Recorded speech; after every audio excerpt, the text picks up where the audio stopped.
Krittika travelogue চ্যানেলে আপনাদের সবাইকে স্বাগত। চলে এসেছি নতুন একটি ব্লগ নিয়ে। আমি আজকে আপনাদের সঙ্গে আমার রানাঘাট থেকে খড়দহ অবধি জার্নি ব্লগটা তুলে ধরবো, যেটা আমি করছি কৃষ্ণনগর থেকে শিয়ালদা অবধি যাতায়াত করা আপনার এসি লোকাল, যেটা কিছুদিন আগে ইন্ট্রোডিউসড হয়েছে, মানে ইনগ্রেট হয়েছে।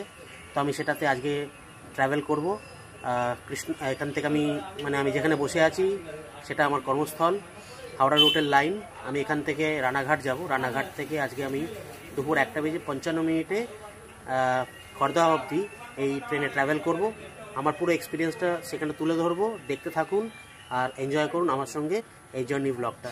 এটা আমার সেকেন্ড ব্লগ হতে চলেছে। প্রথমে আমি একটা ব্লগ করেছিলাম খড়দহ থেকে শিয়ালদহ অবধি এই এসি লোকালেই, সেটা হচ্ছে রানাঘাট শিয়ালদা এসি লোকাল।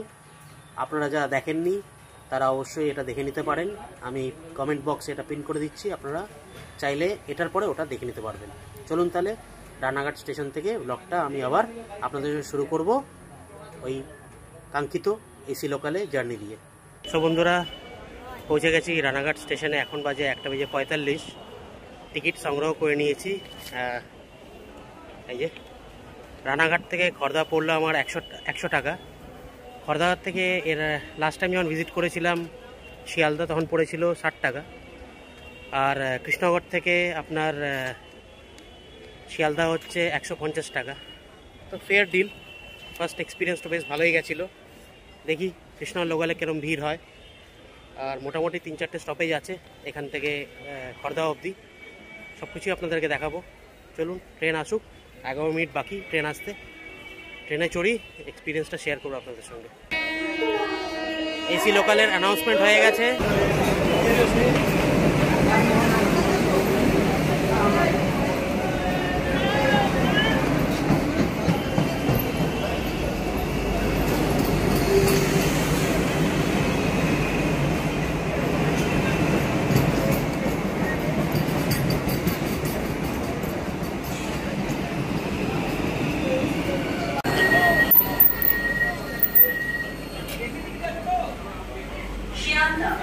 পর্যন্ত যাওয়ার এই ট্রেনটি পরবর্তী স্টেশন চাকদা।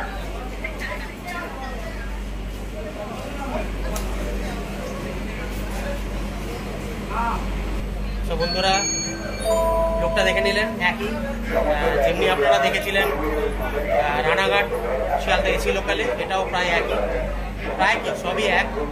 জাস্ট জার্নিটা আপনাদের সঙ্গে একটু শেয়ার করব।